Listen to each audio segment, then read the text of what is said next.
Good afternoon. We are today here in Maastricht to interview Hans and Babbe. Could you please introduce yourselves? I'm Hans Passenier. I'm a council member of Groenlinks here in Maastricht, and I'm spokesman for culture and economics and sports.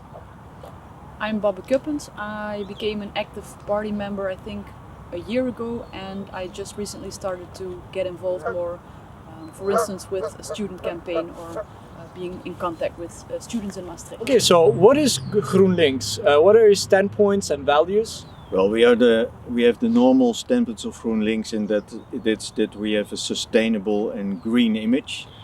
And the other part is that we are a social party in which it's very important the social issues like the care for people, the poverty, that kind of things. Yes, and also I think it's very important to realize that if you're against climate, you're also against humanity, which means that it's very difficult to go for equality. Because if the climate isn't going into the right direction, then we are not going into the right direction. So you mentioned quite a lot sustainability, and you can tell just from the name Groenlinks that that's a very key value for you guys. So would you be willing to elaborate a little bit on how you plan to build a more sustainable Maastricht?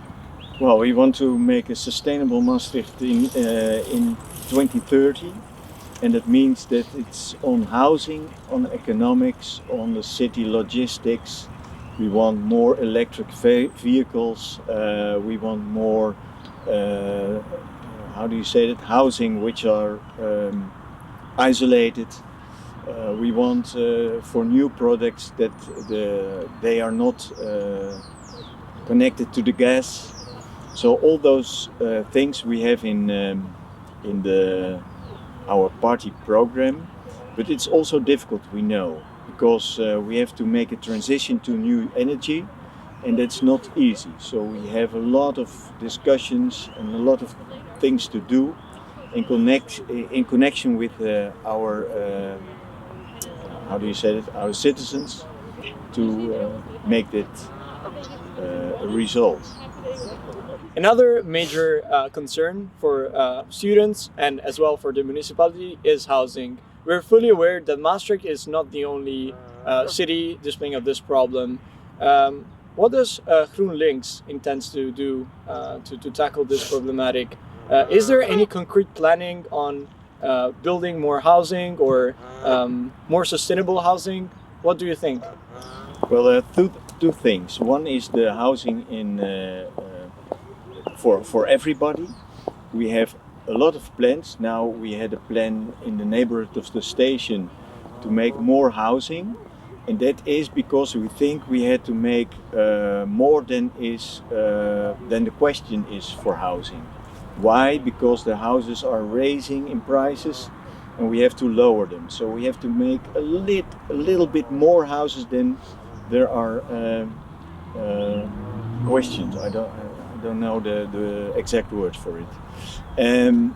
But on the hand of the housing for students, we think we have a lot of student housing, and there must be more. We have plans for it. They are evaluating, but still there will be a problem in the temporary housing, and I think we will not have a solution for that. But I think 2 years ago there was a big problem, and now the problem is a lot better. And as we all know, there's another very pressing issue at the moment, which is the corona crisis.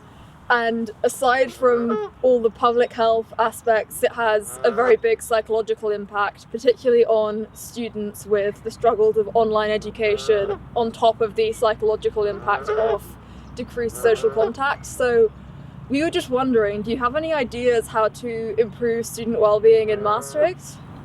Well, I think it's very important that we as a city and also we as Groenlinks realize that you are a big part of our city. We have a lot of students living here, and it's very important that we realize that you are already for over a year in your student rooms and you're locked up more or less. Indeed, you're doing online studying.